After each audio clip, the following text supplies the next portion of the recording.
باب لبس القسي. وقال عاصم عن أبي بردة: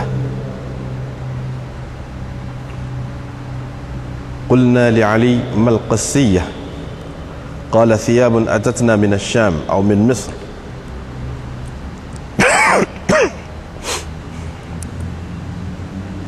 مضلعة فيها حرير فيها أمثال الأترج والميثرة، كانت النساء يصنعنه لبعولتهن، أمثال القطائف يصفرنها. وقال جرير عن يزيد في حديثه: القسية ثياب مضلعة يجاء بها من مصر فيها الحرير، والميثرة جلود السباع.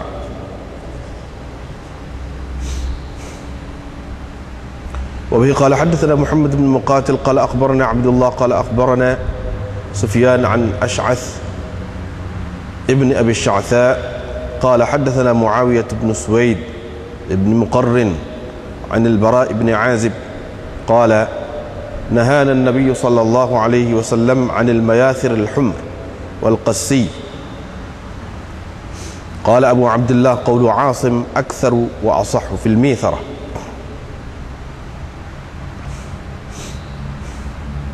باب ما يرخص للرجال من الحرير للحكة. وبه قال حدثني محمد قال أخبرنا وكيع قال أخبرنا شعبة عن قتادة عن أنس قال: رخص النبي صلى الله عليه وسلم للزبير وعبد الرحمن في لبس الحرير لحكة بهما. باب الحرير للنساء. وبه قال حدثنا سليمان بن حرب قال حدثنا شعبة قال وحدثني محمد بن بشار قال حدثنا غندر قال حدثنا شعبة عن عبد الملك بن ميسرة عن زيد بن وهب عن علي قال: كساني النبي صلى الله عليه وسلم حلة سيراء فخرجت فيها فرأيت الغضب في وجهه فشققتها بين نسائي. وبه قال حدثنا موسى بن إسماعيل قال حدثنا جويرية عن نافع عن عبد الله أن عمر رأى حلة سيراء تباع فقال: يا رسول الله، لو ابتعتها تلبسها للوفد إذا أتوك والجمعة. فقال: إنما يلبس هذه من لا خلاق له. وأن النبي صلى الله عليه وسلم بعث بعد ذلك إلى عمر حلة سيراء حريرا فكساها إياه. فقال عمر: كسوتنيها وقد سمعتك تقول فيها ما قلت. فقال: إنما بعثت إليك لتبيعها أو تكسوها. وفي قال حدثنا أبو اليمان قال أخبرنا شعيب عن الزهري قال أخبرني أنس بن مالك أنه رأى على أم كلثوم بنت رسول الله صلى الله عليه وسلم برد حرير سيراء. ما كان النبي صلى الله عليه وسلم يتجوز من اللباس والبسط. وبه قال حدثنا سليمان بن حرب قال حدثنا حماد بن زيد عن يحيى بن سعيد عن عبيد بن حنين عن ابن عباس قال: لبثت سنة وأنا أريد أن أسأل عمر عن المرأتين اللتين تظاهرتا على النبي صلى الله عليه وسلم، فجعلت أهابه فنزل يوما منزلا فدخل الأراك، فلما خرج سألته فقال: عائشة وحفصة. ثم قال: كنا في الجاهلية لا نعد النساء شيئا، فلما جاء الإسلام وذكرهن الله رأينا لهن بذلك علينا حقا من غير أن ندخلهن في شيء من أمورنا. وكان بيني وبين امرأتي كلام فأغلظت لي، فقلت لها: وإنك لهناك؟ قالت: تقول هذا لي وابنتك تؤذي النبي صلى الله عليه وسلم. فأتيت حفصة فقلت لها: إني أحذرك أن تعصي الله أن تعصي الله ورسوله. وتقدمت إليها في أذاه فأتيت أم سلمة فقلت لها فقالت: أعجب منك يا عمر، قد دخلت في أمورنا فلم يبق إلا أن تدخل بين رسول الله صلى الله عليه وسلم وأزواجه. فردت: وكان رجل من الأنصار إذا غاب عن رسول الله صلى الله عليه وسلم وشهدته أتيته بما يكون، وإذا غبت عن رسول الله وشهد أتاني بما يكون من رسول الله صلى الله عليه وسلم، وكان من حول رسول الله صلى الله عليه وسلم قد استقام له.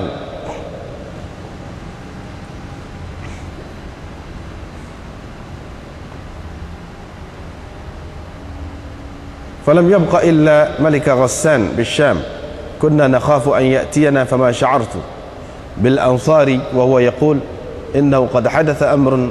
قلت له وما هو؟ أجاء الغساني؟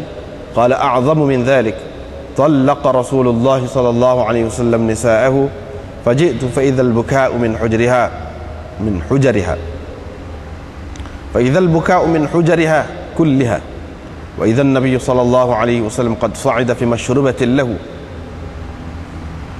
وعلى باب المشربة وصيف، فأتيته فقلت استأذن لي، فدخلت فإذا النبي صلى الله عليه وسلم على حصير قد أثر في جنبه، وتحت رأسه مرفقة من أدم حشوها ليف، وإذا أهب معلقة وقرص. فذكرت الذي قلت لحفصة وأم سلمة والذي ردت علي أم سلمة، فضحك رسول الله صلى الله عليه وسلم. فلبث 29 ليلة ثم نزل. وبه قال حدثنا عبد الله بن محمد قال حدثنا هشام قال أخبرنا معمر عن الزهري قال أخبرتني هند بنت الحارث عن أم سلمة قالت استيقظ النبي صلى الله عليه وسلم من الليل وهو يقول لا إله إلا الله، ماذا أنزل الليلة من الفتنة، ماذا أنزل من الخزائن، من يوقظ صواحب الحجرات، كم من كاسية في الدنيا عارية يوم القيامة. قال الزهري وكانت هند لها أزرار في كميها بين أصابعها.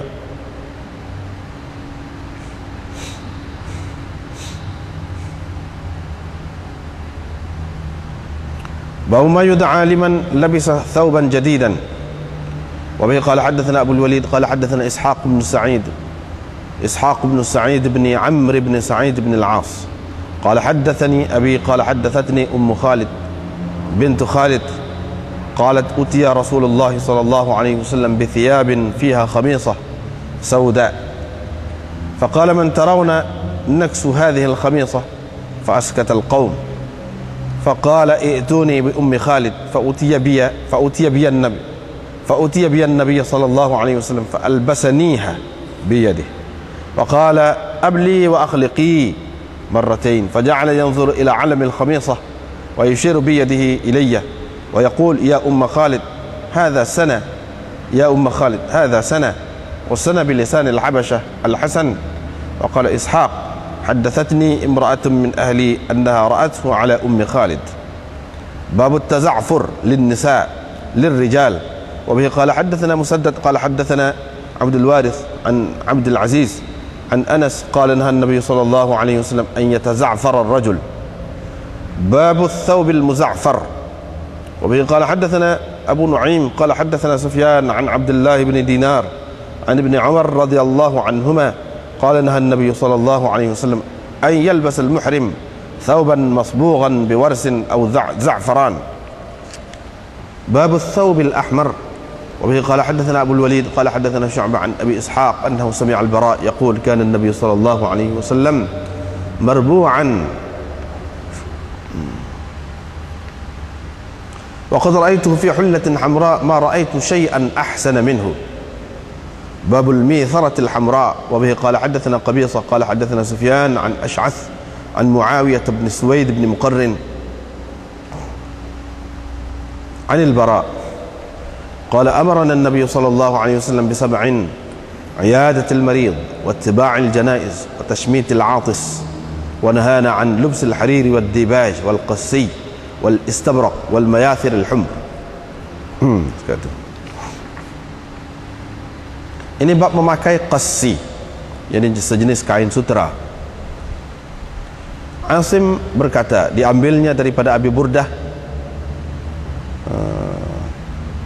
Kami berkata, yakni kata Abu Burdah, ataupun dalam setengah-setengah nuskhahnya qultu, bukan qulna tapi qultu, aku berkata kepada Ali, yakni Ali bin Abi Thalib, mal qassiyah, apa itu qassiyah? Ali berkata yaitu kain yang datang kepada kami dari Syam atau dari Mesir, yang berjalur-jalur.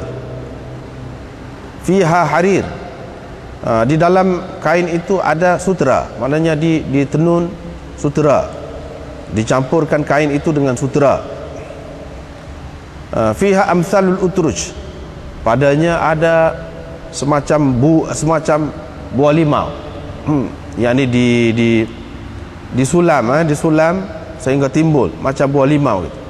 Wal mitharah ialah yang dibuat oleh orang-orang perempuan untuk suami-suami mereka, seperti kain tuala. Yusaffirnaha, yakni mereka tenunnya. Jarir berkata daripada Yazid, diambilnya daripada Yazid dalam hadisnya, qasiyah ialah kain mudalla'ah yang berjalur-jalur, dibawa datang dari Mesir. Di dalam kain itu ada sutera, yakni kain itu bercampur sutera. Mitharah ialah juludus siba', yakni kulit binatang buas, kulit binatang buas. Dengan sanad yang Imam Bukhari meriwayatkan lagi daripada Bara bin Azib, katanya Nabi SAW melarang kami daripada menggunakan mayathir al-humr, yakni mitharah tadi, mayathir al-humr, yakni sutera merah, dan qassi. Abu Abdullah berkata, kata-kata Asim itu lebih banyak dan lebih sahih berhubung dengan mitharah, yakni maknanya ialah sutera yang berjalur-jalur. Sutera merah. Bab ma yurakhasu lirrijal min al-harir lil-hikkah, bab sutera yang dibenarkan untuk lelaki memakainya kerana gatal, kerana mengalami gatal. Dengan sanad yang Imam Bukhari meriwayatkan daripada Anas, katanya Nabi SAW telah membenarkan kepada Zubair dan Abdul Rahman untuk memakai sutera kerana mereka mengalami gatal. Babul harir lin nisa, ini bab sutera untuk orang-orang perempuan. Dengan sanad yang Imam Bukhari meriwayatkan daripada Ali, katanya Nabi SAW telah memberikan kepadaku satu pasang pakaian dari sutera. Saya pun keluar memakainya. Saya pun keluar dengan memakainya. Saya nampak kemarahan pada wajahnya. Saya pun koyakkannya. Saya pun belahlah kain itu untuk dibahagikan di antara orang-orang perempuan daripada ahli keluarganya. Diriwayatkan daripada Abdullah bin Umar bahawa Umar telah melihat sepasang siyara, yakni pakaian yang dibuat dari sutera, sedang dijual. Dia berkata, wahai Rasulullah, kalaulah engkau beli dan engkau pakai pada ketika menyambut tetamu, bila mereka datang kepadamu, bila mereka mengunjungimu, dan pada hari Jumaat, kalau engkau pakai, maksudnya alangkah cantiknya, alangkah bagusnya. Faqala, maka Nabi SAW pun bersabda, kain ini hanya dipakai oleh orang yang tiada habuan baginya, yakni tiada keberuntungan baginya. La khalaqalahu, tiada habuan, tiada bahagian, yakni di akhirat nanti baginya. Dan Nabi SAW telah menghantar selepas itu sepasang siara, kain siara, yakni sutera ini kepada Umar. Fakasaha iyyahu, diberinya kain itu kepada Umar. Umar pun berkata, engkau berikan untuk aku pakai kain ini, sedangkan aku telah dengar engkau pernah berkata berhubung dengan kain ini apa yang telah engkau katalah. Faqala, maka Nabi SAW pun bersabda, sesungguhnya aku hantarkan kain ini kepada engkau untuk engkau jual, atau engkau pakaikan kain ini kepada orang-orang yang boleh pakailah, maknanya isteri engkau, kau siapa-siapa kau. Diriwayatkan daripada Anas bin Malik bahawa dia melihat Ummu Kulthum, anak Rasulullah SAW, memakai selimut sutera siyara. Bahawa makanan Nabi SAW yatajawaz. Ini bab Nabi SAW, bab Nabi SAW bersikap terbuka dalam soal pakaian dan hamparan. Yatajawaz, maknanya berlapang, bersikap terbuka, bermudah-mudah dalam soal pakaian dan hamparan. Dengan sanadnya Imam Bukhari meriwayatkan daripada Ibnu Abbas, katanya, selama setahun saya berada dalam keadaan mahu bertanya Umar tentang dua orang perempuan yang telah berpakat menyusahkan Nabi SAW, yakni dari kalangan istri-istrinya. Tetapi saya gerun kepadanya, gerun kepada Sayyidina Umar, itu tak jadi, setahun tak jadi nak tanya. Fadazala yauman manzilan, pada suatu hari Sayyidina Umar berhenti di suatu tempat, dia pun masuk di celah-celah pokok arak. Falamma kharaja, bila dia keluar saya pun tanya dia, dia menjawab, Aisyah dan Hafsah. Kemudian dia berkata, kami semasa jahiliyah dulu tidak menganggap apapun perempuan itu, tidak menganggap, tidak mengira perempuan ini apa-apa pun. Tetapi bila Islam datang, Allah telah menyebut mereka, menyebut tentang mereka. Ini seperti dalam ayat wa'ashiruhunna bil ma'ruf, ini bergaul dengan istri-istri kamu itu dengan baik. Itu misalnya dalam ayat itu, ra'ayna lahunna bidzalika 'alaina haqqan, kami pun tahulah bahawa mereka mempunyai hak terhadap kami, yakni kami bertanggungjawab terhadap mereka, mereka ada hak terhadap kami, min ghairi an nudkhilahun, tanpa kami memasukkan mereka dalam apa-apa urusan penting kami. Tapi masih lagi kami tak masukkan mereka dalam urusan penting kami. Pada ketika itu berlaku pertengkaran lah, berlaku soal jawab di antara saya dengan istri saya. Dia berkeras dengan saya pun kata kepadanya, wa innaki lahuna, duduk situ, duduk situ, duduk situlah, pergi jauh. Wa innaki lahuna, biar engkau terus di sana, tak usah mari lah, tak usah duk capur, maksudnya. Qalat, istri dia berkata, yakni istri dia, engkau kata begini kepadaku, sedangkan anakmu, yakni anak perempuanmu, menyusahkan Nabi SAW. Saya pun pergi kepada Hafsah, saya kata kepadanya, aku beri peringatan kepada engkau, jangan engkau derhaka kepada Allah dan Rasulnya. Saya mulakan dengan dia dalam soal menyakiti ataupun mengganggu, menyusahkan Nabi SAW itu.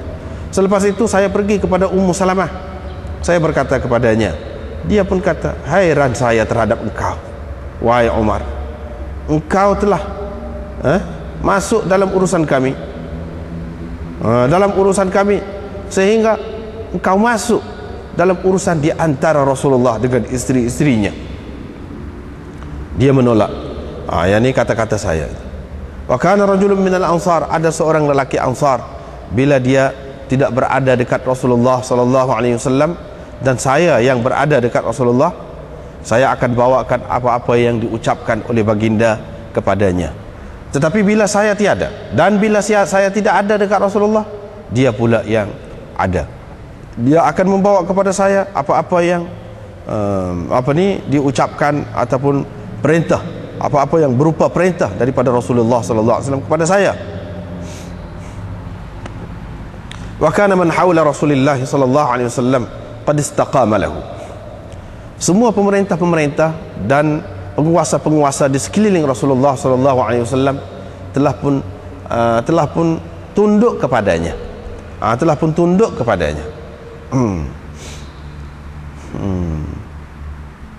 Falam yabqa, tidak tinggal kecuali Maliku Ghassan bisyam, kecuali Raja Ghassan di Syam. Kami bimbang dia akan menyerang kami.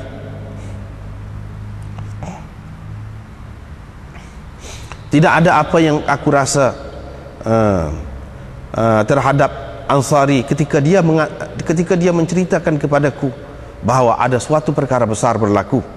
Terus aku berkata kepadanya, wa ma huwa, apa? Adakah Ghassani itu telah datang? Ansari itu berkata, lebih besar lagi dari itu. Rasulullah SAW telah menceraikan istri-istrinya Saya pun pergi. Saya dapati tangisan, kedengaran dari rumah-rumah, dari semua rumah-rumah Rasulullah sallallahu alaihi wasallam. Rumah-rumah isteri dia lah. Dan Nabi sallallahu alaihi wasallam pada ketika itu telah pun naik di atas loteng rumahnya. Di pintu loteng rumah dia tu ada seorang khadam lah, ada seorang penjaga. Saya pun pergi kepadanya. Saya berkata, mintalah izin dari Rasulullah untuk saya bertemu dengannya. Saya pun masuk, bertemu dengan Nabi sallallahu alaihi wasallam. Rupa-rupanya Nabi sallallahu alaihi wasallam sedang berada di atas tikar, dan tikar itu telah meninggalkan bekas di lambungnya. Di lambung Nabi sallallahu alaihi wasallam ini sudah ada bekas. Di bawah kepalanya ada bantal, yang kulit dia tu daripada kulit.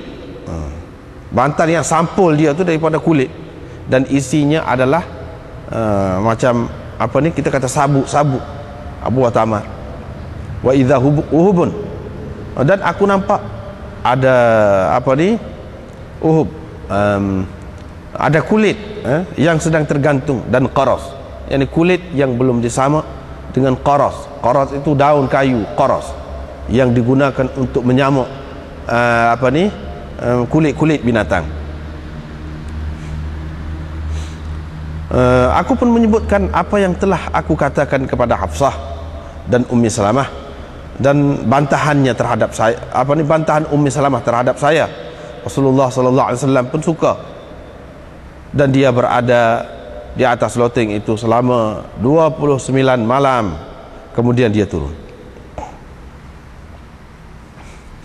Dengan sanadnya Imam Bukhari meriwayatkan daripada Zuhri, katanya Hindun bintul Harith menceritakan kepadaku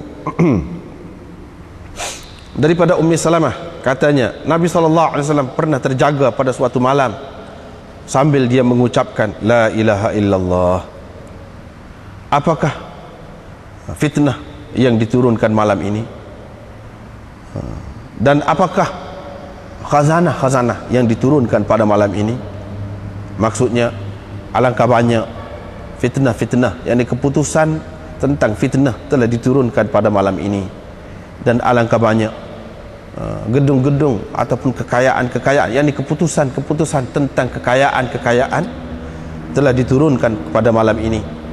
Siapakah yang akan menggerak, yang akan menyedarkan perempuan-perempuan yang berada dalam rumah-rumah tu? Maksudnya isteri-isterinya lah. Siapakah yang akan menyedarkan isteri-isterinya dalam rumah masing-masing itu? Alangkah banyak orang yang berpakaian di dunia ini tetapi bertelanjang di akhirat nanti. Zuhri berkata, Hindun, yakni perawi, orang yang menceritakan hadis ini kepada beliau, dia ada azrar, ada kancing baju fi kummaiha, pada lengan baju dia tu, hujung lengan baju dia tu dia ada kancing baju, dan dia kancing di antara jari-jarinya. Dia kancing di antara jari-jari, kancing sini. Dia tidak kancing sini, dia kancing sini, di antara jari-jari. Bau ma yud'a liman labisa thawban jadidan. Ini apa yang disebutkan kepada orang yang memakai pakaian baru. Dengan sanadnya Imam Bukhari meriwayatkan daripada Ummu Khalid binti Khalid, katanya dibawakan kepada Rasulullah sallallahu alaihi wasallam beberapa pakaian, termasuk di antaranya khamisah sauda, yaitu selimut ataupun selendang yang hitam warnanya. Faqala, Nabi sallallahu alaihi wasallam pun bertanya, siapakah kamu pikir patut kita berikan selendang ini? Semua diam, semua orang diam. Maka Nabi sallallahu alaihi wasallam pun berkata, bawakan kepadaku Ummi Khalid. Maka dibawalah aku kepada Nabi sallallahu alaihi wasallam. Nabi sallallahu alaihi wasallam pun memakaikan kain itu kepadaku dengan tangannya. Sambil dia berkata, abli wa akhliqi, sampailah sampai lusuh dan sampai buruk. Dua kali dia kata. Dia pun mula melihat kepada gambar yang ada pada selendang itu, sambil dia mengisyaratkan dengan tangannya kepadaku Dan dia berkata, wahai Khalid, ini cantik. Sana, kata dia. Wahai Khalid, cantik ni, kata dia. Sana dengan apa ni, mengikut bahasa Habsyah berarti Al-Hasan, cantik. Ishaq berkata, haddathatni imra'atun, ada seorang perempuan menceritakan kepadaku dari ahli keluargaku. Dia berkata dia tengok apa ni, selendang tadi ada dipakai oleh Ummu Khalid. Babut taza'fur lirrijal, ini bab memakai za'faran. Lelaki memakai za'faran.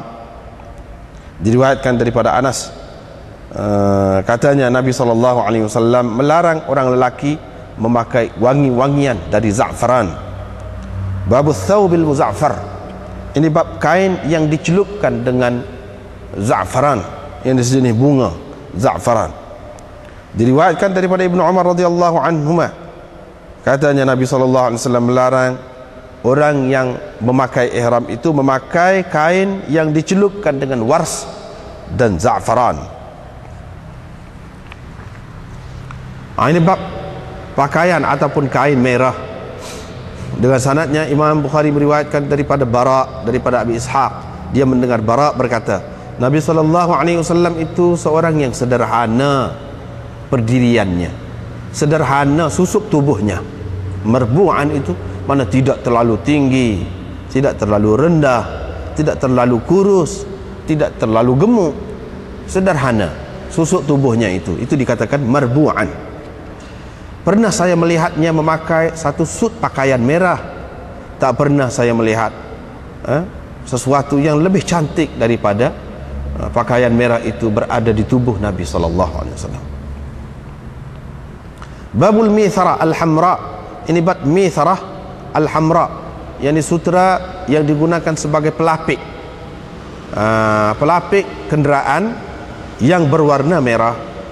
Dengan sanadnya Imam Bukhari meriwayatkan daripada Bara, katanya Nabi SAW menyuruh kami melakukan 7 perkara: menziarahi orang sakit, mengiringi jenazah, dan mengucapkan yarhamukallah, tashmid al-atis, yakni jawab ucapan orang yang bersin. Selepas dia bersin, dia kata alhamdulillah, kita kata yarhamukallah, itu tashmid al-atis. Dan dia melarang kami daripada memakai harir, dibaj, qassi, dan istabrak, dan mayathir al-humr. Ini semuanya jenis-jenis sutera belaka ni.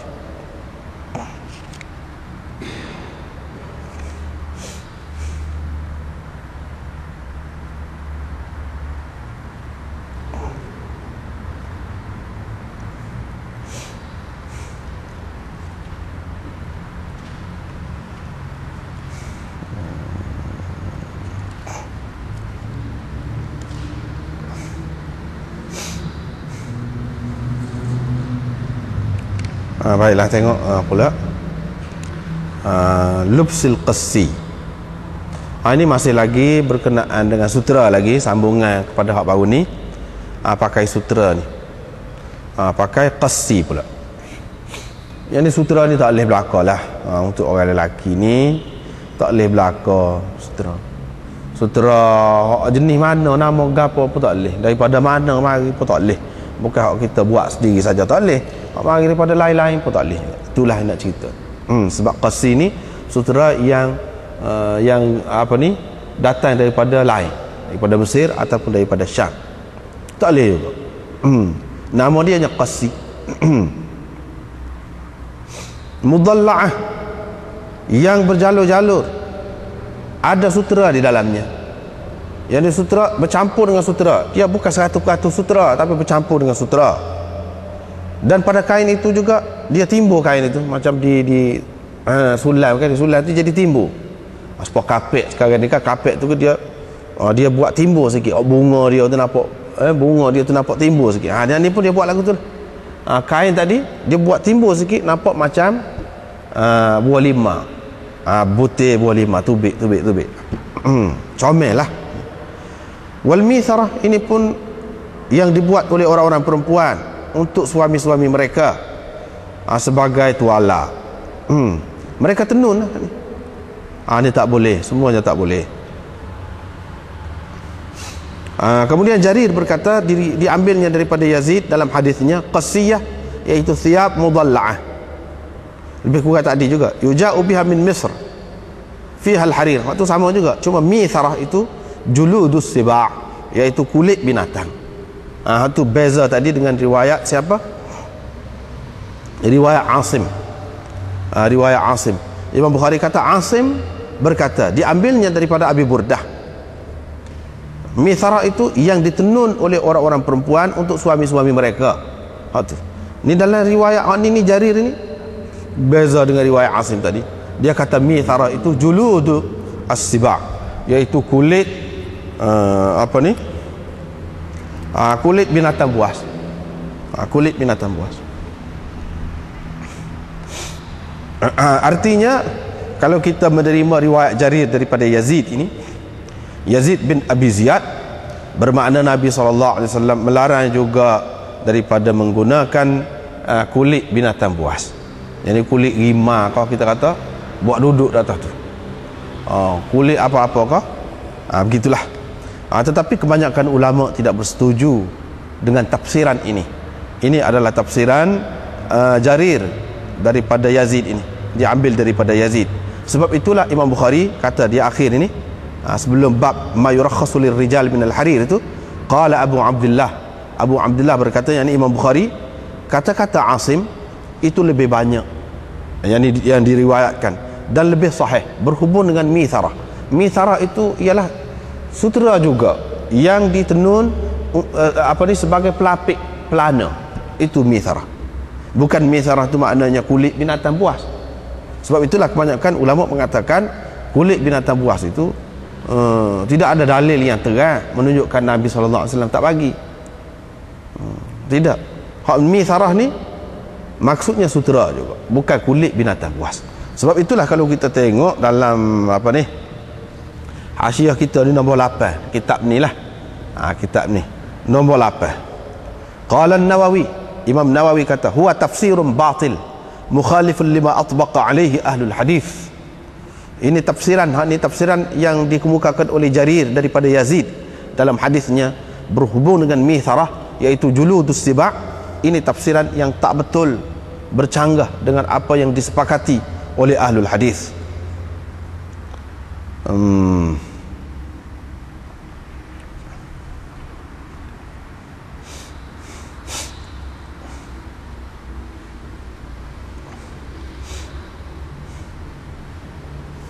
Tetapi ada juga ulama-ulama yang mengatakan tidak, hak ni pun tafsiran ini pun boleh juga kita pakai. Maksud Nabi SAW tak bagi ni hak sutera tu kerana apa? Seperti yang kita sudah sebut baru ni, sesuai dengan orang perempuan. Sesuai dengan orang perempuan. Orang lelaki tidak dibenarkan kerana tidak sesuai dengan sifat dia, dan tidak dikehendaki, tidak nak diajar orang lelaki ni supaya jadi lembut seperti orang perempuan. Tidak maksud tu. Itu dari segi sutera. Dari segi juludus siba' ni, kalau kita terima tafsiran yang satu lagi, walaupun Imam Nawawi kata itu tak betul, itu pendapat dia, tetapi ramai lagi yang lain terima, cuba bertolak ansur dalam masalah ni. Dia kata maksud Nabi SAW tidak benar pakai kulit binatang itu kerana kebiasaannya kulit binatang ini dipakai oleh orang-orang yang sombong, mustakbirin, oleh orang-orang yang orang-orang yang mewah lah, hidup mewah, orang-orang yang tidak terikat dengan hukum-hukum agama, orang-orang yang tak kisah tentang halal haram, biasanya begitu, perampok kau, kepala perampok kau misalnya, ataupun orang-orang yang nak menyatakan kemegahan diri dia, kebesaran dia, kekayaan dia, kehebatan dia, maka dia duduk di atas kulit binatang, kulit rimah kalau kita kata, dia duduk dah. Nak suruh orang dapat hebat dia. Kerana tu tak boleh tu. Seperti pakai kain labuh dululah yang kita bincang dah, pakai kain labuh untuk menunjukkan kesombongan, untuk menunjukkan kemegahan, terutamanya dalam masyarakat Arab yang memang menjadi kebiasaan mereka nak menunjukkan kebesaran tu, pelabuhkan kain. Hak ni pun lagu tu juga. Tidak ni saja, lain-lain banyak lagi. Kalau untuk menyatakan kesombongan, kebesaran, kelebihan, untuk takabur lah, kita kata itu tak boleh. Sebab ini lamban-lamban orang takabur, orang yang sombong. Tak boleh lah. Kita pakai yang seumpama itu. Ini kata mereka. Sekurang-kurangnya apa ni dengan maksud tadi hak dia haramkan. Bukan maksud memang tak boleh, haram. Memang najis ke apa ke, tidak. Kerana sebab lain. Sebab pakai kain labuh itulah. Bukan kerana pakai kain labuh tu sendiri tak boleh, tapi kerana ada maksud lain di sampingnya itu yang menyebabkan tak boleh. Begitulah pendapat ulama yang cuba menerima mitharah itu dengan arti juludus sibak, mereka pakai dengan makna tadi. Seterusnya Bara' bin Azib mengatakan Nabi SAW melarang kami daripada mayasir al-humr, daripada pelapik pelana daripada sutera yang merah. Tidak mesti merah kalau sutera, tapi biasanya dibuat tu merah. Biasanya pada masa tu dibuat merah warnanya, tapi tidak mesti merah, asalkan sutera saja tak boleh lah. Wal qasi ni seperti tadilah, sutera yang diimport lah, yang dibawakan daripada Syam ataupun daripada Mesir, yang berjalur-jalur bercampur dengan kain sutera. Sebahagian besar daripadanya adalah kain sutera. Itu qasi. Bau ma yurakhasu lirijal min al-harir lil hikkah, seperti mana biasa Imam Bukhari dia mari hak ketak, lepas tu dia mari hak lega. Adakah tak boleh secara mutlak tak boleh sutera ni kalau sudah haram maka tak boleh dalam semua keadaan tak boleh? Tidak. Seperti benda-benda lain juga, seperti arak dan sebagainya, sekiranya dalam keadaan darurat boleh. Misalnya dalam keadaan berpenyakit kah, gatal kah di sini, ini satu contoh saja, gatal kah ataupun lain-lain keperluan lain, sekiranya baik sutera itu untuk lelaki untuk menyembuhkan penyakitnya, tak apa, dibenarkan. Tetapi setengah-setengah ulama mengatakan ini khusus untuk Zubair dan Abdul Rahman sahaja untuk memakai sutera. Tetapi kebanyakan ulama mengatakan tidak khusus dengan mereka berdua ni saja. Siapa-siapa pun kalau perlu pakai sutera, tidak kerana gatal sajalah. Gatal ini satu contoh yang berlaku pada masa itu. Kalau tidak kerana itu, kerana lain, ada sebab, tak apa, boleh pakai sutera pun. Untuk orang lelaki. Untuk lelaki boleh. Ini dalam keadaan darurat. Dia nak cerita dalam keadaan darurat. Sebelum pada ni kata tak boleh dalam keadaan biasa, dalam keadaan ikhtiar, dalam keadaan darurat tak apa. Begitulah hukum Islam ni sama-sama pun begitu. Sehingga ada kaedah kan dalam fiqh, al-amru idza dhaqa ittasa'a. Segala perkara ni apabila dia sempit, jadi luah pula. Memang gitulah. Undang-undang dunia alam ni pun lagu tu. Bila dia payah dia lega, dia sempit. Memang lagu tu adat dunia dah, sunnatullah lagu tu. Hukum syarak ni pun dia sesuai juga dengan hukum tabi'i ni, hukum tabi'i yang Allah SWT buat. Babul harir lin nisa, ini bab sutera untuk orang-orang perempuan. Sutera haram, tak boleh begini, larang. Untuk orang perempuan macam mana? Tak apa. Ini menunjukkan ada bezanya dalam setengah-setengah hukum tu di antara orang lelaki dengan orang perempuan. Di antaranya dalam masalah sutera ini.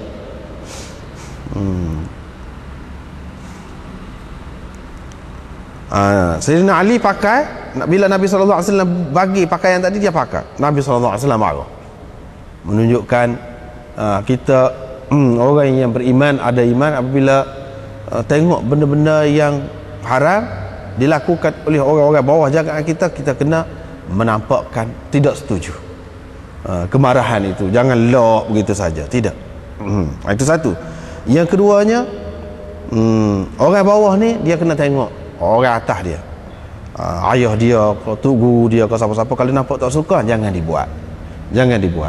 Cubalah elak. Jangan menyebabkan dia tu jadi duk bekam dalam hati dia tu, nak marah. Jangan lagu tu. Pada tengok muka dia, pada dah. Lepas tu kata Sayyidina Ali, saya pun belah soyaklah muka besar, bui kau ni kata, bui kau ni kata, bui kepada orang perempuan. Dan Nabi SAW tahu pun dia buat gitu, tak marah, tak marah, menunjukkan perempuan boleh lah, perempuan boleh, lelaki saja tak boleh. Lepas tu Sayyidina Umar ni dia kata, alangkah comelnya Rasulullah, ramai orang mari ni, rombongan mari ni, kalau kamu pakai ketika orang mari, oh ni comel, hari Jumaat kau pakai. Nabi SAW kata, yang pakai hak ni hanyalah orang yang tidak ada habuan dia, tidak ada bahagian bagi dia, yang ni di akhirat nanti, tidak ada bahagian di akhirat nanti, tidak ada kebaikan tua di akhirat nanti. Dalam hadis yang lain disebutkan akhirat. Sebelum pada ni pun kita sudah jumpa dah. Dan Nabi SAW kirim selepas pada tu kepada Umar pula kain. Umar pun hairan, dia tak si pakai, aku suruh minta dia pakai, dia tak si, ni bagi kepada aku pula, macam mana ni? Umar pun pesan kepada orang lah, dia macam mana, sedangkan dulu kata lagu ni. Nabi SAW kata tidak semesti bagi tu nak suruh pakai, kau boleh jual, boleh bagi pakai kepada orang lain, hak boleh pakai itulah, orang perempuan, isteri engkau, anak engkau dan sesiapa lagi, tak mesti mana bagi tu untuk pakai. Ini menunjukkan ada setengah-setengah perkara hak tak bolehnya, keadaan tertentu saja tak boleh. Buat misalnya pakai, pakai itu tak boleh, setuh tak apa, bawa tak apa, bawa tak apa, jual tak apa.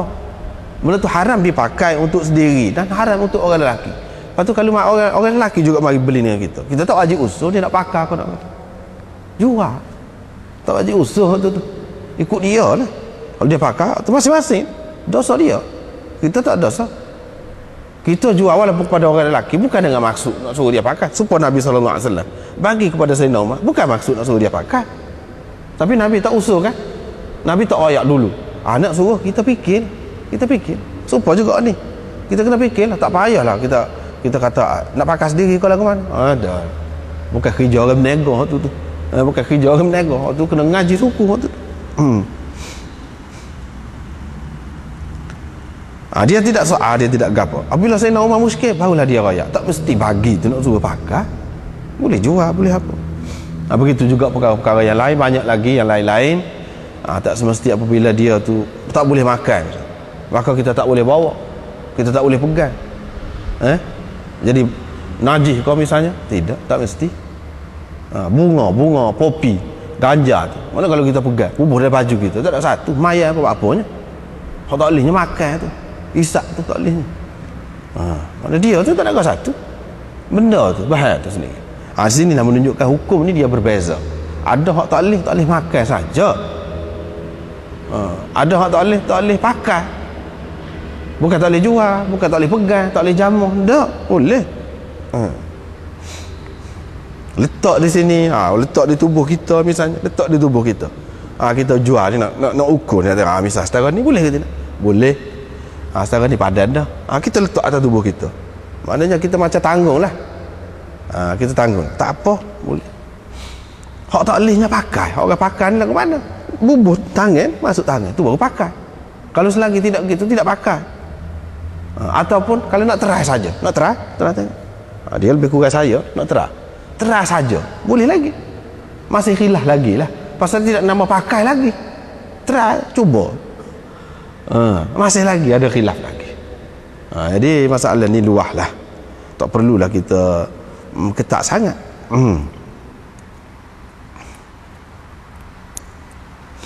Lepas tu riwayat Anas ni dia kata dia pernah tengok ada ni selendang sutera siarak tu nama selendang sutera lagu tu ada pada tubuh Ummu Kulsum, dia pakai, menunjukkan orang perempuan boleh pakai, ada di tubuh dia, tak apa boleh pakai.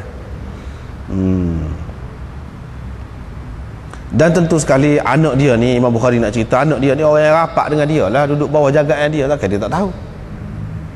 Dan orang yang, kalaulah katakanlah Nabi SAW tak tengok, takkanlah anak dia tu yang terdidik dengan ajaran agama, sebelum nak pakai tu dalam keadaan ada bunyi dan Nabi SAW kata tak boleh sutera, takkanlah sebelum dia pakai tu dia tak tanya. Sudah tentu dia tanya, baru dia pakai. Ini menunjukkan boleh lah bagi perempuan. Sebab bagi Imam Bukhari hak adanya yang menepati syarat dia ni hadis-hadis yang menunjukkan perempuan tu boleh pakai sutera. Adapun hak dalam hadis-hadis Tirmizi dan lain-lain lagi, banyak lagi jelas bahawa sutera itu emas diharamkan kepada zukuri ummati wa uhilla li inathihim. Jelas sebut haram dan halal tu sebut dengan jelas, tapi tak ada dalam Bukhari ni hak tu. Sebab apa? Itu tidak menepati syarat Imam Bukhari. Sebab syarat sahih dia ni tinggi, tak padan tu. Walaupun hak tu sahih juga, tapi tak menepati lagi. Bahawa makanan Nabi sallallahu alaihi wasallam yatajawwazu minal libas wal busut. Ini bab Nabi sallallahu alaihi wasallam, bab Nabi sallallahu alaihi wasallam bersikap terbuka, yatajawwaz, maknanya yatawassa', bersikap terbuka dalam soal pakaian dan hamparan. Dia bersikap terbuka. Tak kenalah kalau hak kemudian ni kita tengok orang Islam terlalu terikat sangat dengan pakaian, sehingga mempasikkan satu sama lain hak tidak serupa dengan dia, sehingga kalau dia kata kalau tak pakai piah pasik jadinya, bila pasik tak boleh buat saksi nikah ke apa ni. Tu negeri kita sekat tu je. Kalau kita pergi ke India tu, Pakistan, kalau pakai baju sikat baju sikat ni nampak punggung ni sikit, bukan nampak punggung, maknanya baju sikat supaya baju kemeja tu, baju tangan pendek kau, dia kata pasik pula. Sana lagu tu pula janggut kalau pendek sikit pasik. Inilah caranya. Lepas tu pakaian tu terlalu ketat, lagu tu tak boleh dia pergi lagu lain dah. Tidak, itu tidak kena. Cara Nabi SAW dia bersikap terbuka dalam masalah pakaian. Kita boleh pakai apa saja asalkan tidak haram. Ni dah haram dah, ni royak dah. Hak ni tak boleh ke mana-mana pun. Selain daripada tu menutup aurat halal, tak apa. Pakai pakaian lagu mana pun. Pakai pakaian Melayu ke, pakaian Cina ke, pakaian orang putih ke, pakaian gapo ke, boleh berlaku. Bahkan Nabi SAW telah menunjukkan sikap terbuka dia. Sebelum pada ni pun kita sudah jumpa dah. Sahabat-sahabat pun pakai. Orang kafir saja pakai. Diperkenalkan oleh orang kafir, dia pakai.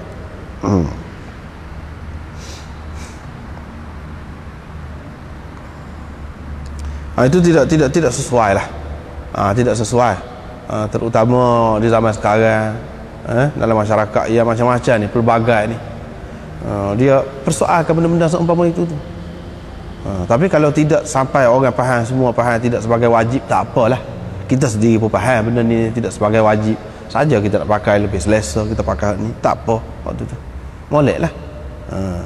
Kalau kita nak pakai pasal ni ada keserupaan dengan Nabi SAW, ada segi zahir dia sekadar tu, kita pun kenal. Tapi dengan kita tidak ada berasa pandang serung, pandang tak molek kepada orang lain yang tidak serupa kita, syarat waktu tak apa, pakai lah, nak pakai kat mana-mana, tak apa.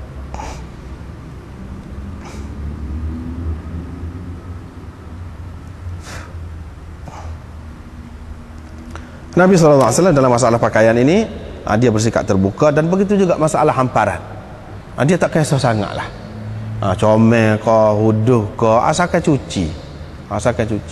Hak mana yang ada saja, tidak kata cerewet, tak boleh muka dia orang besar, kena hampa permadani, tidak.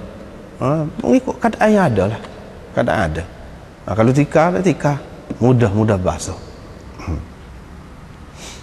Ini ceritanya. Ini sudah berapa kali dah hadis ni kita jumpa ni. Anda pun sudah bincang panjang dah dulu, tidak perlu dibincang panjang lagi. Selama setahun Ibnu Abbas ni dia duduk nak tanya Sayyidina Umar satu perkara, tak jadi. Pasal apa? Gerun dengan Sayyidina Umar. Tengok orang ni sibuk semacam nak tanya, tapi Sayyidina Umar ni adalah tok guru dia lah, tok guru Ibnu Abbas. Nak tanya tentang dua orang perempuan yang tazaharata, yang bersepakat menyusahkan Nabi SAW. Saya tak jadi tanya pasal gerung. Satu hari dalam perjalanan dia pun turun, masuk di celah-celah pokok arak yang ni untuk buang air. Pokok arak tu pokok sugi lah, kayu sugi tu, pokok arak tu kan. Lepas dia keluar, saya pun tanya dia, Siapa dia? Oh, dalam Quran. Wa in tazahara alaihi. Wa in tazahara alaihi dalam ayat tu. Siapa dia? Dua tazahara, dua orang perempuan tu siapa dia? Oh, dalam ayat tu. Dia pun kata Aisyah dan Hafsah. Lepas tu dia pun mulalah cerita. Ini hak pendek ni, hak panjang sudah jumpa dah dulu berapa kali dah. Dia kata semasa jahiliah dulu kami ni tidak memberi tempat langsung lah kepada perempuan ni. Kami tak kira gapo perempuan ni, tak masuk kira-kira. Nak beca, nak mesyuarat, nak gapo tak cara ke dia. Bila Islam datang, Allah SWT sebut tentang mereka. Kami pun fahamlah bahawa ada hak mereka terhadap kami. Mana kita kena jaga orang perempuan ini. Ada tempat-tempat kita kena masuk kira dengan dia. Tapi dia kata dalam perkara-perkara yang besar, perkara-perkara yang penting, kami tak masukkan lagi mereka. Selepas tu berlakulah soal jawab lah di antara aku dengan isteri aku. Dia pun berkasar dengan aku. Kasar lah. Kecek pasal mu kata aja kasar kan. Setelah tu pun suruh kasar dah. Saya pun kata kepada dia, wa innaki lahuna, duduk situ. Tak usah masuk. Sebab kita kata kalau kita zaman itu kan, orang perempuan duduk cok dapur, duduk tempatmu. Macam lagu tu. Isteri dia pun kata, kamu kata kepadaku begini, sedangkan anak perempuanmu mengganggu, menyusahkan Nabi SAW. Yang ni kalau Nabi kata gini, isteri dia kata gini, tidak senyap, dia kata. Berhujah lah, mana kalau hak jenis berhujah biasa ni, soal jawab. Nabi kata gini, dia tidak kata patuh saja, ikut saja. Dah. Patut dia sanggah misalnya, dia sanggah. Dia tanya kau. Tidak kata orang perempuan dia duduk senyap, patuh saja. Tidak. Begitulah yang Nabi SAW ajar isteri-isteri dia. Ini mulalah orang perempuan ni dia angkat taraf dia. Semenjak itu. Sebelum pada tu kata cara. Sehingga sahabat-sahabat pun berasa pelik ni. Jadi isteri-isteri dia lock ni jadilah kelebih lah. Alah kelebih. Boleh jadi siapa serah hati Nabi SAW. Ini kerana kebebasan yang diberikan kepada isteri-isteri dia tu. Kerana kebebasan yang diberikan kepada isteri-isteri dia. Lepas tu Sayyidina Umar pun kata, aku pergi dekat Hafsah lah, pergi. Aku pun katalah ke dia, beringat kata dia, jangan derhaka kepada Allah dan Rasulnya. Aku pergi kepada dia dulu untuk tegur soal menyusahkan Nabi SAW, sebab dia anak aku lah, begitulah ringkasannya. Apa pergi dekat dia dulu, sebab dia ni mugana. Nanti kalau buat gana-gana tak suka kalau lahnya cerah, nak kan? Kalau nya cerah. Lepas tu dia pergi pula dekat Ummu Salamah, moga anak beranak juga Ummu Salamah tu, isteri Nabi SAW, Ummu Salamah. Dia pergi pula, dia pun kata, apa lagu ni siapa jawab Nabi ni, orang tak patut jawab, duk dia sudahlah. Mana begitu. Kata dia, heran, kata dia, aku heran terhadap engkau wahai Umar, sampai begini masuk campur dalam urusan kami. Sampai dalam urusan di antara Rasulullah dengan isteri dia pun nak campur juga ni, kata dia. Mana nampak bebas ni. Isteri Nabi SAW itu tidak kata jadi pengecut seperti hak zaman jahiliah dulu, tidak. Lepas tu dia pun jawab lah, dia tolak hak Sayyidina Umar tu. Dia jawab, tidak lagu tu gini dia royak lah. Ceritanya Sayyidina Umar cerita, dia ni moga duduk jauh sikit rumah dia ni dengan rumah Nabi SAW. Kerana itu tak boleh pergilah, masing-masing pula sibuk pula, orang ni menega, orang ni buat bertani, orang ni berkebun, macam-macam. Dia tak boleh pergi tiap hari. Kenderaan pun susah kan pada masa tu, alat-alat perhubungan apa tak ada. Jadi dia bergilir pakat dia dengan saing dia Ansari ni, orang Ansar seorang ni. Pakat. Hari ni kamu pergi, esok aku pergi pula, lusa kamu pergi pula, begitulah gilir-gilir, supaya tidak terlepas apa-apa cerita tu, hak Nabi SAW royak tu, perintah dia ke hadis dia ke ayat Quran ke apa ke, tidak terlepas. Itulah cara dia bergilir-gilir. Bila hak tu pergi, dia balik, dia akan ceritalah Nabi SAW hari ni royak gani. Sayyidina Umar pun tahu lah. Esok dia pergi pula, dia royak pula kepada kawan dia. Gitulah. Pada masa tu yang kata Sayyidina Umar reda belaka dah ni. Semua terlena belaka ni. Hak sekeliling ni, raja-raja apa pemerintah-pemerintah dengan Nabi sallallahu alaihi wasallam ni semua sudah lena. Nabi sallallahu alaihi wasallam sudah urus belaka dah. Hak mana buat perjanjian lah. Hak mana takutlah. Tetapi hanya ada satu lagi Raja Ghassan di Syam. Kami masih lagi bimbang, takut-takut dia akan menyerang kami. Aku tak ada ingat apa lain bila orang Ansari tu tergesa-gesa, bergegas-gegas mari ketuk pintu. Sini dia tak ceritalah, sini ada ringkas. Ada di tempat lain dia sebut ketuk pintu derah. Bangak kata dia. Aku tak ada ingat orang lain kata dia bila orang Ansar itu kata sudah berlaku satu perkara besar, melainkan aku tu bertanya dia. Sebab hak tu dalam fikiran takut-takut puan tu mari serang. Mari dah kau. Apa dia kata? Apa ni? Ghassan ni sudah mari dah kau? Sahabat tu kata, "Dak, lebih besar lagi daripada tu telah berlaku." Apa? Dia kata Rasulullah sallallahu alaihi wasallam telah ceraikan isteri-isterinya. Ini cerita.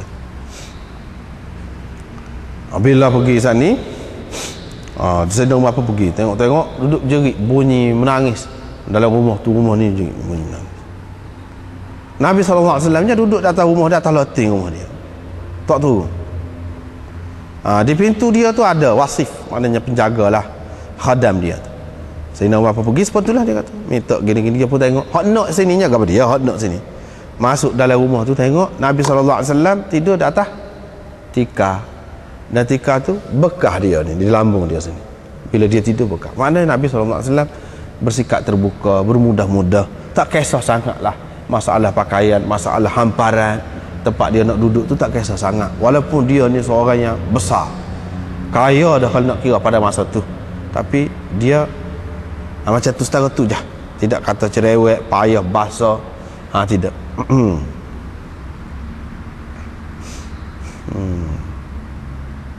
Lepas tu tengok tadilah bagai-bagai dia tu setara tu.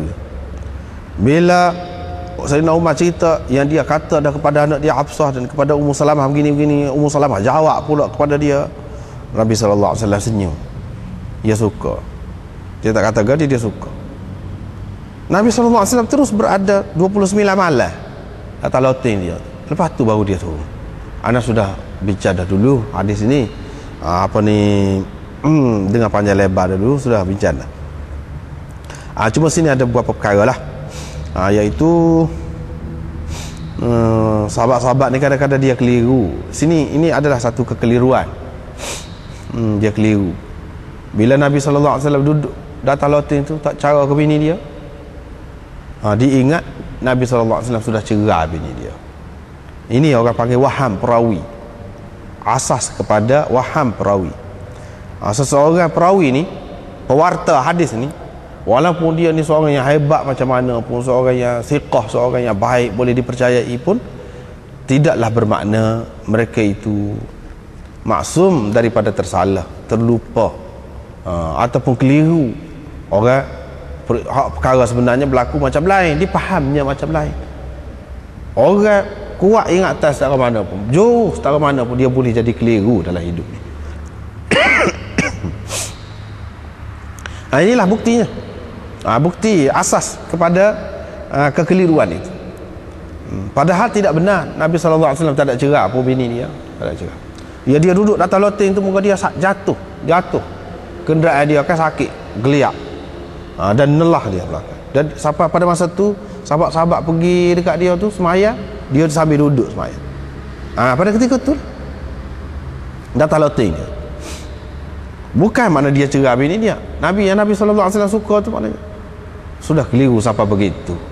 Yang hak menangis, hak mana menangis. Pasal apa? Nak pergi tanya sendiri tak berani. Dengar berlapis-lapis. Hak ni dengar ni. Tak tahu gapo. Tak tahu menangis. Begitulah. Hak ni yang berasa ya Allah sungguh dah lah. Balik gaduh-gaduh koyak pada Sayyidina Umar.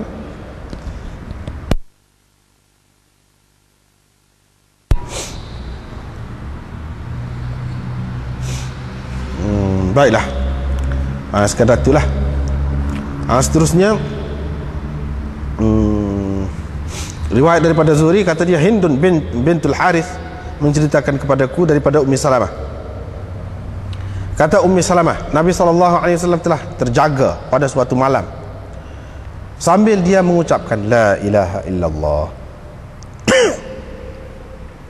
Menunjukkan Nabi SAW ni bila tidur, bangun daripada tidur, dia ucapan dia yang lagu ni lah. Kalau dekat nak tidur kita sudah maklum dah, sebelum pada ni pun jumpa dah sebahagiannya. Ni bila bangun dia ucapkan la ilaha illallah.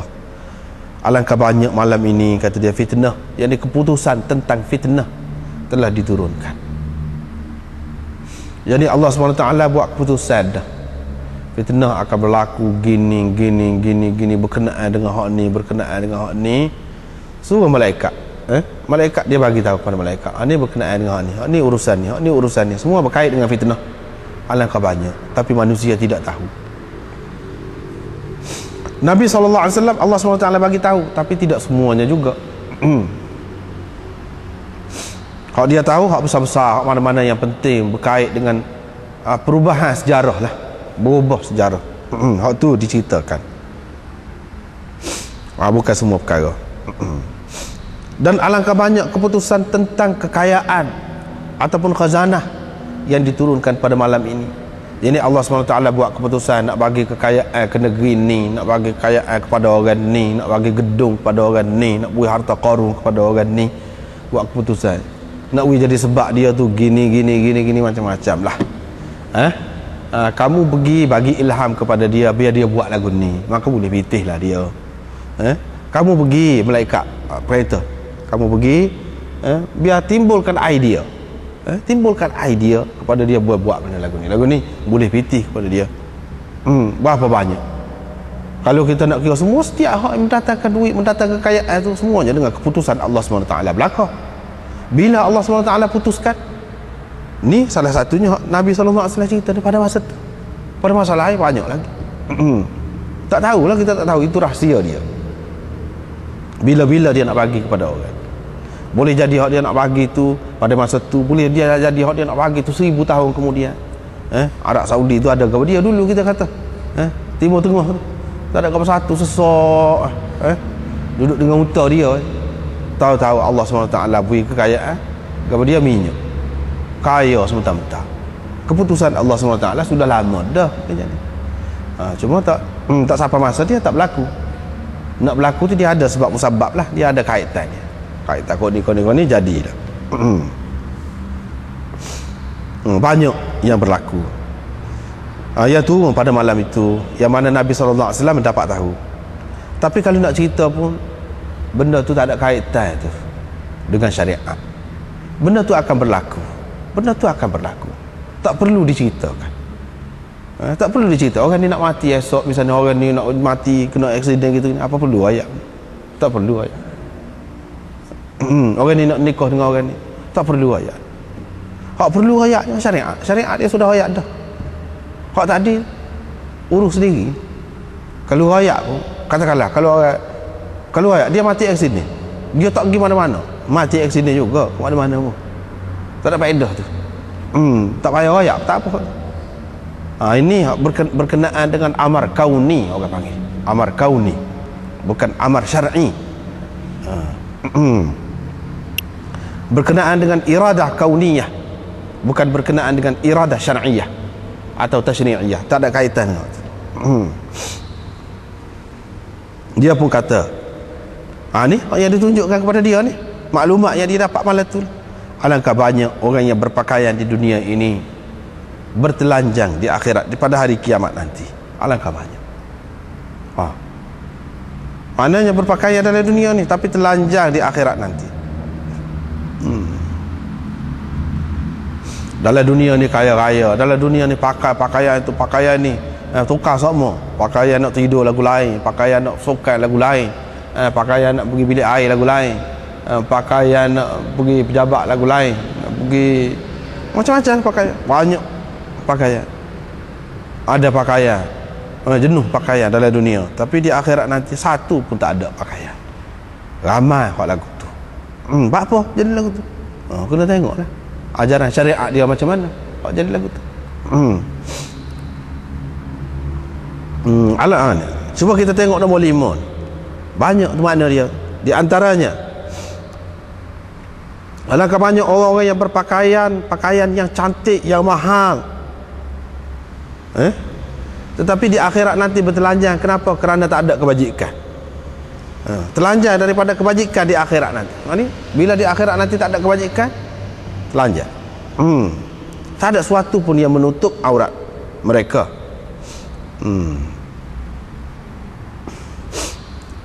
Satu lagi makna dia, alangkah banyak orang yang berpakaian tetapi pakaian dia nipis.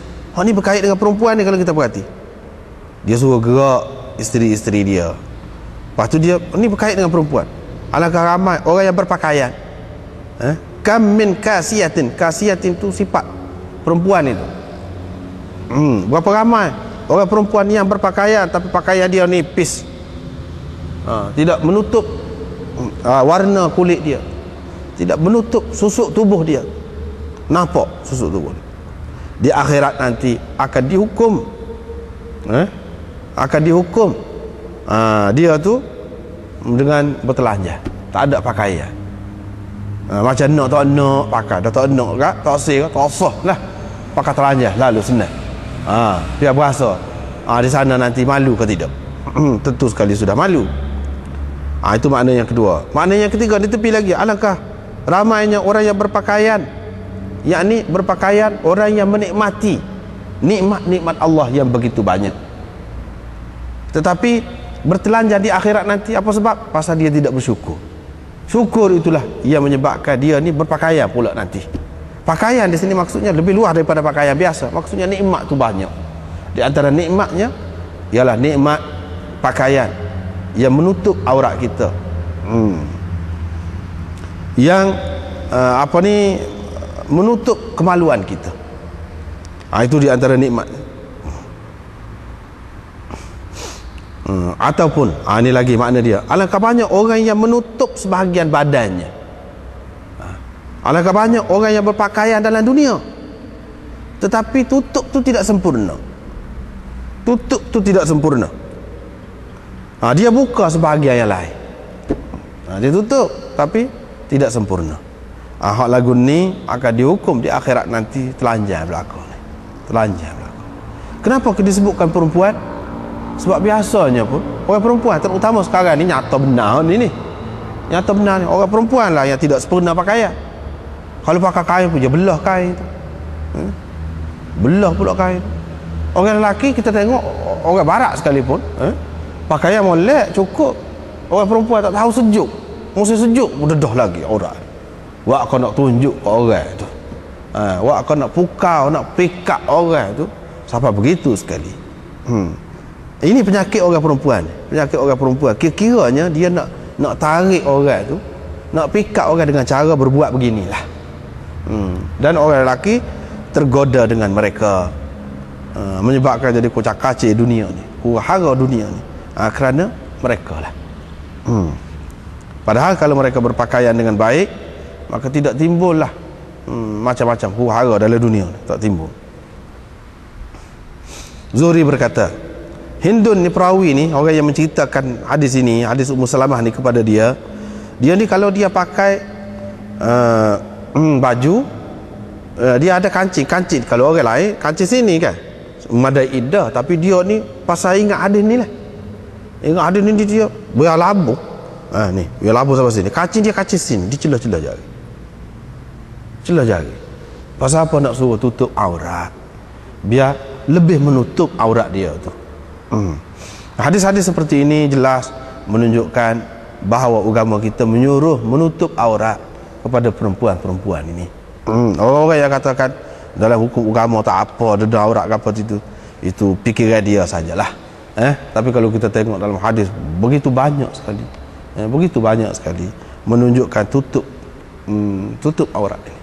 Kerana inilah hukum. Kalaulah dia dosa kecil, apa siapa Allah SWT hukum begini di akhirat nanti?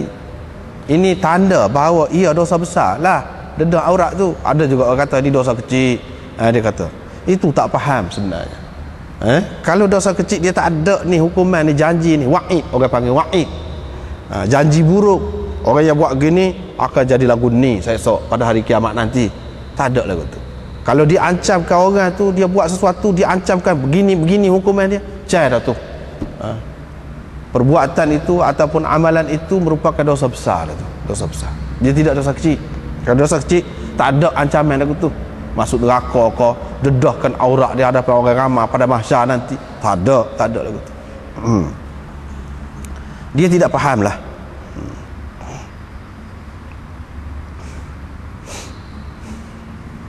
Orang lelaki pun suka.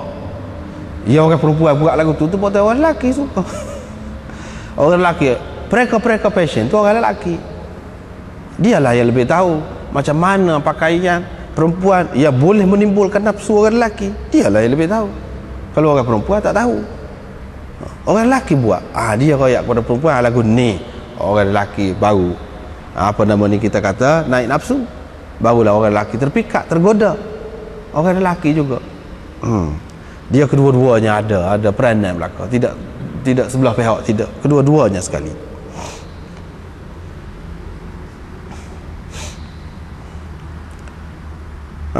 Seterusnya bab apa yang dikatakan kepada orang yang memakai pakaian baru.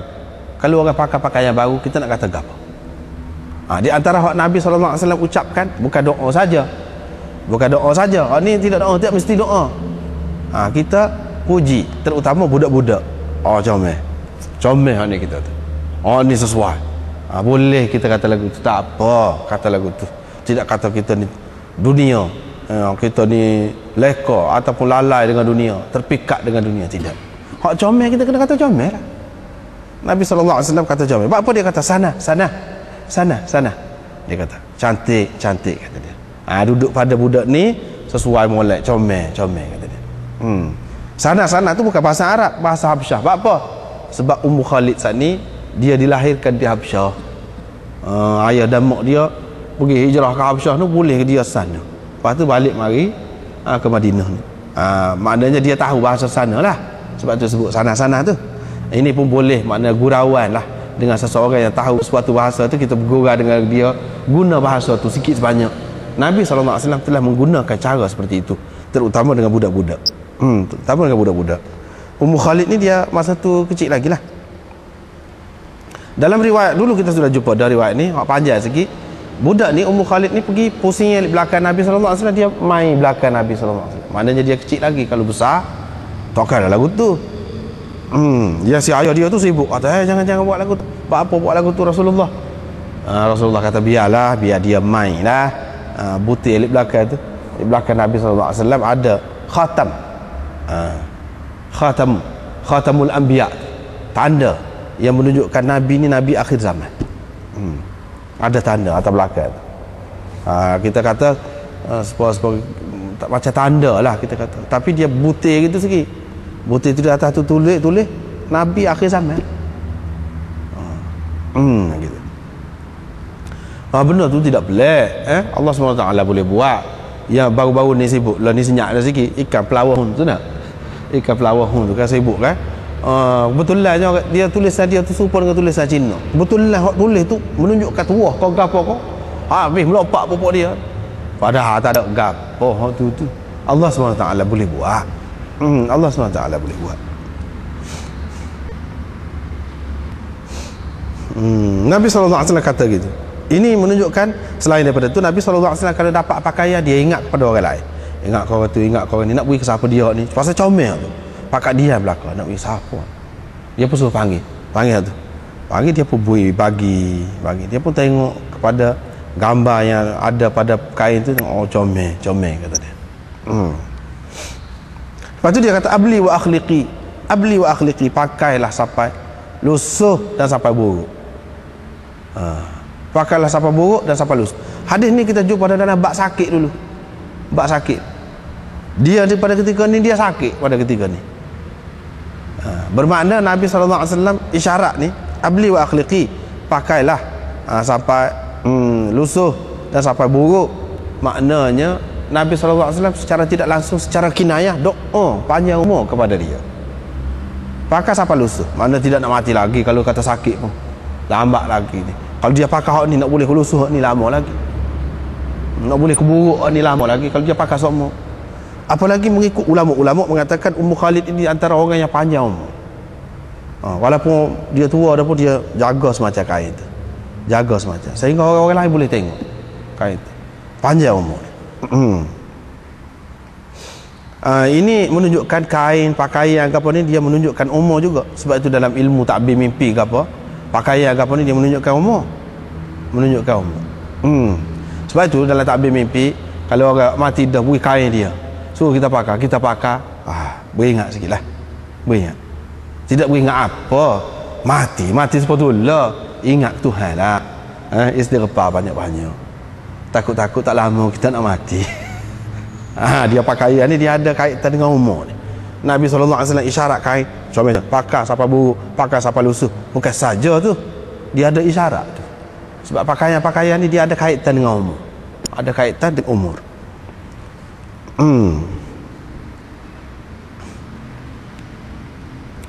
Moleklah kita tak perlu takut. Jangan pula kita sudahlah. Itu isyarat-isyarat tu mengingatkan kita. Mudahlah kita nak ingat kepada Tuhan, nak taubat kau, nak apa kau. Sekiranya ada alamat yang macam tu. Bukan menakutkan. Hak bimbangnya tu dalam keadaan lalai tak tahu. Duduk tengok orang maksiat mati. Tu hak bimbang. Kalau dalam keadaan kita sedar, kita tahu dah isyarat-isyarat, beberapa isyarat sudah ada dah, kita beringat. Taubatlah, istighfarlah. Gitu. Seterusnya at-taza'fur lirrijal. At-taza'fur lirrijal. Sekatulah. Wallahu a'lam.